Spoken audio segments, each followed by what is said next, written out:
के इस बुलेटिन में आपका स्वागत है। मैं हूं आपके साथ पूजा मोहन पांडे। बुलेटिन की शुरुआत करते हुए सबसे पहले आपको बता दें, सीएम पुष्कर सिंह धामी देहरादून के पैसिफिक होटल पहुंचे, जहां पर उन्होंने उत्तराखंड प्रांतीय सिविल सेवा संघ के वार्षिक अधिवेशन में हिस्सा लिया। इस अधिवेशन की शुरुआत सीएम धामी ने दीप प्रज्वलन करके की है, जिसके बाद उन्होंने संबोधन में कहा, यूसीसी समिति ने अपना काम लगभग पूरा कर लिया है और हमें जल्द ही उसका ड्राफ्ट भी मिलने वाला है। इसे अंग्रेजी और हिंदी दोनों में टाइप किया जा रहा है। वो जल्द ही इसे सौंपेंगे।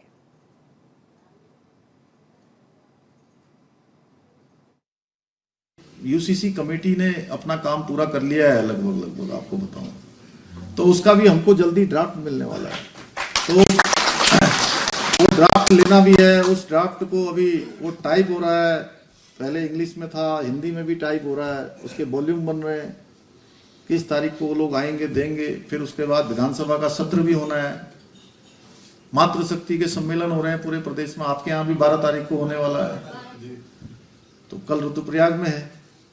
तो इस शेड्यूल कार्यक्रम पर आज जनजाति गौरव दिवस का भी कार्यक्रम शाम को होना है।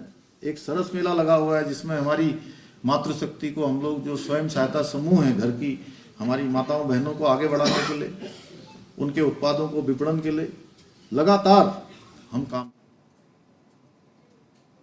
उत्तराखंड में समान नागरिक संहिता यानी कि यूसीसी लागू करने की बात काफी समय से चल रही है। विधानसभा चुनाव के दौरान बीजेपी ने वादा किया था कि सरकार बनने की स्थिति में इसको लागू करेंगे। इसी को लेकर अब 5 फरवरी को विधानसभा का विशेष सत्र बुलाया जाएगा और यूसीसी को लेकर विधेयक पेश करते हुए उसे पास भी कराया जाएगा।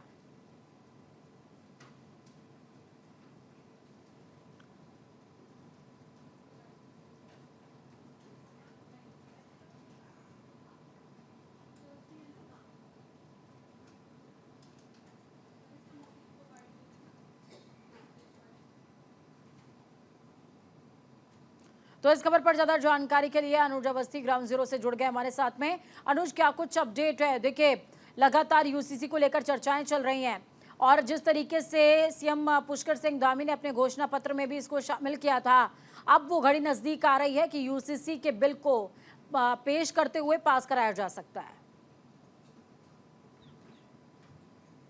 बिल्कुल पूजा, जिस तरीके से 5 फरवरी से उत्तराखंड का विधानसभा सत्र की शुरुआत होने वाली है, जिसकी अधिसूचना अभी से जारी कर दी गई है। 5 तारीख से 4 दिन का विधानसभा सत्र चलेगा। 5, 6, 7 और 8 ये 4 दिन के विधानसभा सत्र में मुख्यमंत्री पुष्कर सिंह धामी यूसीसी को पूरे उत्तराखंड में लागू कर सकते हैं, क्योंकि करीब 22 तारीख के बाद से 15 दिन का समय मांगा गया था कि यूसीसी जो कमेटी है, उस कमेटी अपनी रिपोर्ट मुख्यमंत्री को सौंपेगी। तो करीब 15 दिन का समय जिस तरीके से मांगा गया है, तो 5 तारीख से पहले वो जो यूसीसी की कमेटी है वो मुख्यमंत्री को अपनी रिपोर्ट सौंप देगी और जो विधानसभा सत्र विशेष सत्र बुलाया गया है, इसमें मुख्यमंत्री पुष्कर सिंह धामी पूरे प्रदेश में यूसीसी लागू कर सकते हैं। इसके अलावा अगर बात करें, चूंकि मानसून सत्र हुआ था, उस पे सत्र 8 सितंबर को सत्र आहूत कर दिया गया था निश्चित काल के लिए। उसके बाद शीतकालीन सत्र नहीं हुआ। अब जाकर के फरवरी में चूंकि सरकार शीतकालीन सत्र करा रही है और 5 तारीख से लगा करके और जिस तरीके से 3 से 4 दिन का ये सत्र बताया जा रहा है, तो 4 दिन में यूसीसी लागू होना या विधानसभा के पटल में कई ऐसे विधेयक हैं जिनको लागू करना मुख्यमंत्री की प्राथमिकता रहेगी। साथ ही साथ अगर बात करें, चूंकि लोकसभा चुनाव है, मुख्यमंत्री इस बात के लिए भी तैयार है, चूंकि कई ऐसे अहम मुद्दे हैं जिनको विधानसभा में ला करके उस पटल विधानसभा के पटल पे ला शुरुआती दौर था अनुज, शुरुआती दौर था, उस दौरान इस बात की चर्चा भी जोरों पर थी कि यूसीसी का बिल जब ड्राफ्ट पूरा तैयार हो जाएगा तो उसके बाद जो प्रमुख वर्ग हैं उनके साथ में एक मीटिंग करेगी सरकार का प्रतिनिधिमंडल एक मीटिंग करने वाला है और उसके इफ्स एंड बट्स पर क्लेरिफिकेशन वो उनसे मांगेंगे कि क्या इन डूज और डोंट्स के साथ में वो जाना चाहते हैं या फिर नहीं जाना चाहते, और अगर नहीं जाना चाहते तो उनके पास विकल्प ऐसा क्या है। लेकिन अब खबर आ रही है कि सीधे ही सत्र बुलाया जाएगा, विशेष सत्र, जिसमें ये ड्राफ्ट बिल के रूप में पेश किया जाएगा और पारित भी करवा लिया जाएगा। तो क्या इससे जो विशेष समुदाय है या कुछ वर्ग हैं उनमें असंतोष पैदा नहीं होने वाला है? बिल्कुल पूजा, बड़ा अच्छा सवाल है, क्योंकि जिस तरीके से आपने ये चीज बोली कि एक विशेष वर्ग या समुदाय से मुख्यमंत्री बातचीत करेंगे या जो कमेटी है वो बातचीत करेगी, ये चीज करीब 6 महीने से ये लगातार चल रही थी कि जो यहाँ के प्रबुद्ध जन है, अलग अलग वर्ग के जो लोग हैं, उनसे डिस्कशन किया जाए, विपक्ष से भी डिस्कशन किया जाए इस बार यूसीसी के मुद्दे को लेकर के। तो ये जो कमेटी बनाई गई थी, जो 6 सदस्यीय कमेटी थी, इस कमेटी ने सभी लोगों से राय ली और राय मशवरा लेने के बाद ये रिपोर्ट करीब 22 तारीख को मुख्यमंत्री को सौंपनी थी, लेकिन किन्हीं कारणों से वो रिपोर्ट अभी तक तैयार नहीं हो पाई और 15 दिन का जो कमेटी है, 15 दिन का मुख्यमंत्री से उन्होंने समय और मांगा। अब ये 15 दिन बाद चूंकि 5 फरवरी को विधानसभा सत्र आहूत करने की घोषणा कर दी गई है, तो हो सकता है कि तब तक जो स्क्रीनिंग कमेटी की जो बैठक होकर के जो रिपोर्ट है वो मुख्यमंत्री को सौंपी जाए और सौंप करके मुख्यमंत्री इस विधानसभा सत्र में यूसीसी को प्रदेश में लागू कर दे। अच्छा, सबसे बड़ी बात इस बात को लेकर के भी है कि विपक्ष भी इस बात को लेकर के बोल रहा है कि अगर यूसीसी लागू होता है प्रदेश में तो सभी वर्ग के लोगों को फायदा पहुंचेगा। वो भी मुख्यमंत्री की इस बात का समर्थन भी कर रहे हैं। पूर्व मुख्यमंत्री हरीश रावत से जब बातचीत करी गई तो उनका भी इस बात को लेकर के कहना है कि हाँ, जल्द ही यूसीसी लागू जरूर होना चाहिए, लेकिन प्रदेश के मुखिया इतनी देर क्यों लगा रहे हैं? लेकिन सबसे बड़ी बात अनुज कि देवस्थानम बोर्ड को जिस तरीके से सरकार लागू करना चाह रही थी और उस दौरान किस तरीके से सरकार को बैकफुट में आना पड़ा, ये किसी से छिपा नहीं हुआ है और ऐसे में जल्दबाजी सरकार को भारी पड़ सकती है। बहुत शुक्रिया हमारे साथ जुड़ने के लिए, अहम जानकारी साझा करने के लिए। तो वहीं उत्तराखंड के मुख्यमंत्री पुष्कर सिंह धामी ने देहरादून के गांधी पार्क में भारत विकास परिषद की ओर से आयोजित सामूहिक वंदे मातरम गायन कार्यक्रम में हिस्सा लिया है।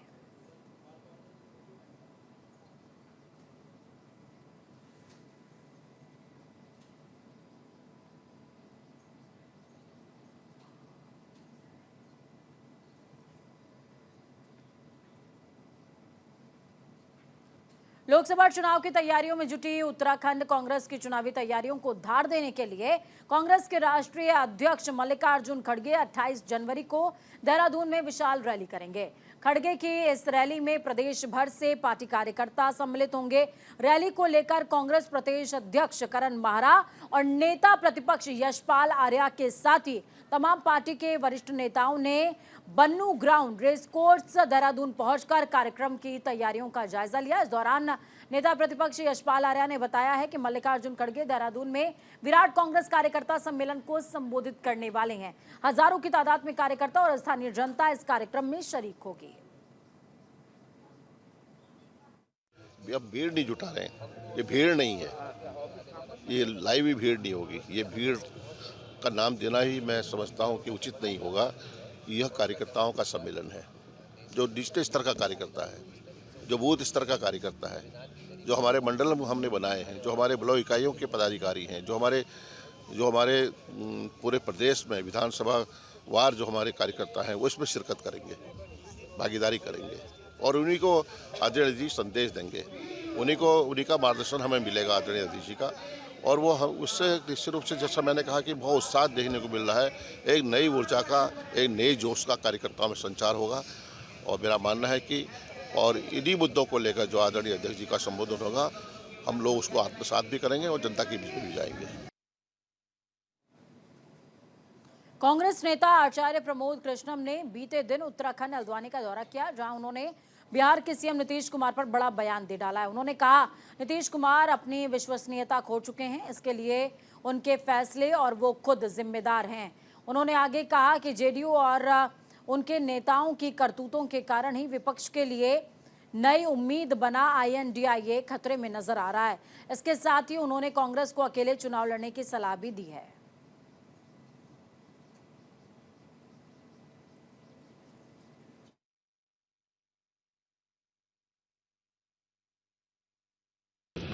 देखिए, नीतीश कुमार जी की जो क्रेडिबिलिटी है वो अब देश में बची नहीं है और उसके लिए वो खुद जिम्मेदार हैं, उनके फैसले जिम्मेदार हैं।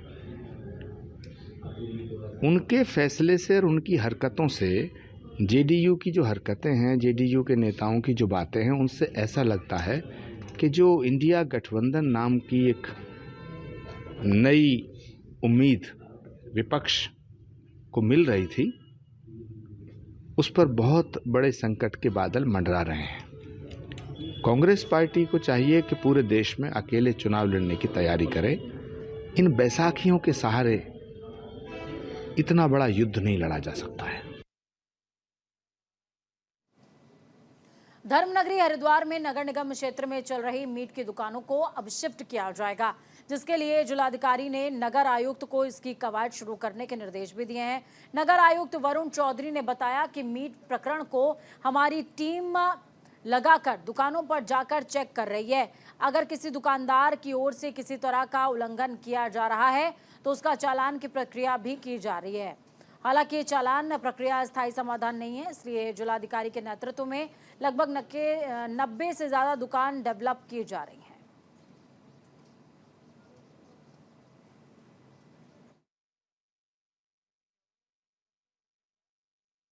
शॉप्स का इसके अंदर हमारी निगम की जो टीम है वो रेगुलरली इन लोगों को चेक कर रही है। कोई वायलेशन यदि मिलती है तो उसमें चालान की प्रक्रिया भी की जा रही है। हाउएवर ये एक परमानेंट सोल्यूशन नहीं है। डीएम साहब के नेतृत्व में ये प्लान बनाया गया है। अबाउट 90 शॉप्स, लगभग 90 शॉप्स हैं जो हम डेवलप कर रहे हैं। और मीट की जो शॉप ओनर जिनके पास लाइसेंस है, जो जिनकी पात्रता बनती है, उन लोगों को हम ये दुकानें आवंटित करेंगे। और हमारा ऑब्जेक्टिव ये है कि मीट शॉप्स जो हैं वो एक जगह एकत्रित हो जाएं और जिन लोगों के पास लाइसेंस नहीं है उन लोगों की दुकानें पूरी तरह से उसका ऑपरेशन बंद। गढ़वाल की पौड़ी लोकसभा सीट से सांसद और पूर्व मुख्यमंत्री तीरथ सिंह रावत इन दिनों अपने संसदीय क्षेत्र के दौरे पर हैं। शुक्रवार को अपने भ्रमण कार्यक्रम के दौरान सांसद तीरथ सिंह रावत थौराली विधानसभा के विकास खंड में पहुंचे, जहां उन्होंने कुलसारी, धार बारम, गैर बारम मोटर मार्ग के अपग्रेडेशन काम का शिलान्यास किया है।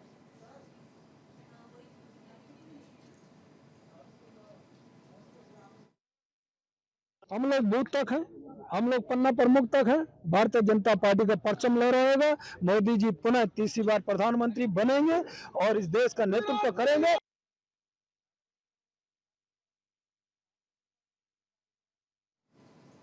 लक्सर में प्रचंड ठंड और शीतलहर की मार झेल रहे लोगों ने राहत की सांस ली है और उनकी जिंदगी वापस पटरी पर लौट आई है। धूप के निकलने से लोगों का कामकाज शुरू हो गया, बाजारों में भी रौनक है। ग्राउंड जीरो से हमारे सहयोगी जसवीर सिंह की एक खास रिपोर्ट आपको दिखाएंगे, देखिए। आज चटक धूप खिली तो लोगों के चेहरे भी खिल गए। कड़ाके की ठंड पड़ रही थी क्षेत्र में, लोग हाल से बेहाल थे, लोगों के कारोबार ठप हो गए थे। बात कर लेते हैं कुछ लोग यहाँ जो दिखाई दे रहे हैं, कारोबार किस तरह के चल रहे हैं और लोग कहाँ से आ रहे हैं। आप कहाँ से आ रहे हैं? मैं भगवानपुर से आ रहा जी। भगवानपुर से। आज तो चटक धूप खिली है, कुछ ठंड कम लग रही है? जी हाँ, ठंड कम। आज तो बढ़िया मौसम हो रहा। बढ़िया मौसम हो रहा जी, यानी सुकून मिला है। जी सुकून मिला। अच्छा, आप कहाँ से हैं? यहीं से आज लक्सर से ही। लक्सर से जी। धूप का आनंद ले रहे हैं आज? हाँ, धूप का आनंद आज बहुत 10-12 दिन बाद निकले। 10-12 दिन बाद धूप का आनंद मिल रहा। आज कुछ सुकून मिला है? हाँ, सुकून मिला। कितने दिन बाद धूप निकली है? अरे हम जानते हैं कि 18-19 दिन के बाद मिली है। 18-19 दिन? हाँ। यानी कम से कम 1.5 सप्ताह हो गया। हाँ, 1.5 सप्ताह हो गया। लोगों के चेहरे खिले हुए हैं। लोग कह रहे हैं कि भगवान रात में ठंड भली हो लेकिन दिन में धूप निकले ताकि उनके कारोबार चलते रहे, जिंदगी चलती रहे। Jasvir Singh, news India, Laksar. लक्सर में मौजूद मां दुर्गा मंदिर पर सभी भक्तों ने मां शाकंभरी देवी का जन्मोत्सव ढोल, नगाड़ों और बैंड बाजों के साथ धूमधाम से मनाया। तो वहीं मां शाकंभरी देवी के जन्मोत्सव पर माता रानी को हरी सब्जियों से अद्भुत उनका श्रृंगार किया गया। सभी भक्तों ने माता रानी को सभी प्रकार की हरी सब्जियों का प्रसाद भी चढ़ाया। पहले मां दुर्गा चालीसा का पाठ हुआ और उसके बाद माता की आरती भी की गई। मंदिर सेवा समिति की ओर से सभी भक्तों के लिए भंडारे का आयोजन भी किया गया। पुराणों में कहा गया है कि एक बार पृथ्वी लोक में पूरा जो है सूखा पड़ गया था, तो माँ शाकंभरी के 3 रूप हैं, शताक्षी और भीमा और भ्रामरी। तो शताक्षी मैया ने अपने नेत्र खोल के जो है अक्षुधारा से जो है पानी पानी हो गया था, तो तब से ये साग की उत्पत्ति हुई है। तो भरण पोषण के लिए माँ ने ये रूप दिया और साग सब्जी जब से ही उत्पन्न होती है और इसीलिए माँ शाकंभरी माता को जो है साग सब्जियाँ चढ़ाई जाती हैं इनके जन्म दिवस के उपलक्ष्य पर। सेवा समिति द्वारा माँ दुर्गा मंदिर पर माँ शाकंभरी देवी का जन्मदिन मनाया गया है। माँ दुर्गा ने, माँ शाकंभरी ने जैसे राक्षसों का नाश किया था, ऐसे ही मैं माँ से प्रार्थना करूँगा कि इसी सभी भक्तों के दुख दर्द को दूर कर, उनकी बीमारियों को दूर करके इनका कल्याण करे और सब पर अपना आशीर्वाद बना के रखे और सभी के घरों में दीपावली मने, सबके हर्षोल्लास रहे, सबसे खुशियों से भरपूर है, धन धान्य से भरपूर है। यही माता रानी से अपेक्षा है। लक्सर में 75वें गणतंत्र दिवस के मौके पर किसान यूनियन ने तिरंगा यात्रा निकाली। तोमर गुट के कार्यकर्ताओं ने इस यात्रा में हिस्सा लिया। इस दौरान उन्होंने यूनियन के कार्यकर्ताओं के संघर्ष को सिलसिलेवार बताया।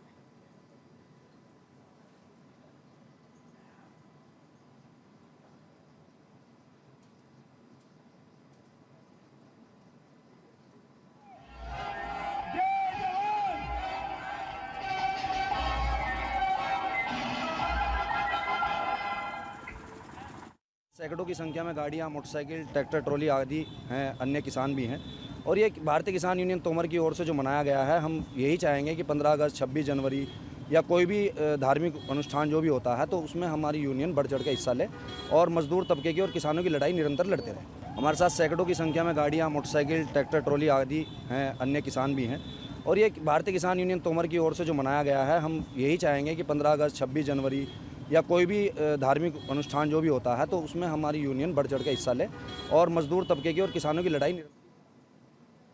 अगली खबर लक्सर से है, जहां पर बाकरपुर गांव में मगरमच्छ के घुसने से हड़कंप मच गया। सूचना मिलते ही मौके पर पहुंची वन विभाग की टीम ने मगरमच्छ का रेस्क्यू किया और उसे सुरक्षित जंगल में छोड़ दिया। सरकारी कर्मचारी अरे बच्चा अभी तो ये बड़ा खोल दिया।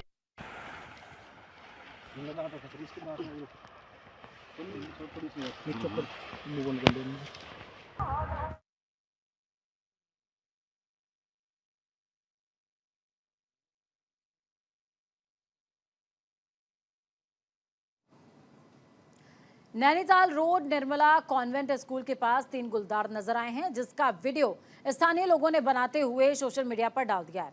ये वीडियो लोगों के बीच काफी तेजी से वायरल हो रहा है, जिससे पूरे इलाके में दहशत का माहौल भी बना हुआ है। हल्द्वानी में गुलदार की दस्तक की वजह से दहशत का माहौल है। नैनीताल रोड स्थित निर्मला कॉन्वेंट स्कूल के पास दिखे एक साथ 3 गुलदार कैमरे में कैद हुए। वीडियो सोशल मीडिया पर वायरल हो रहा है।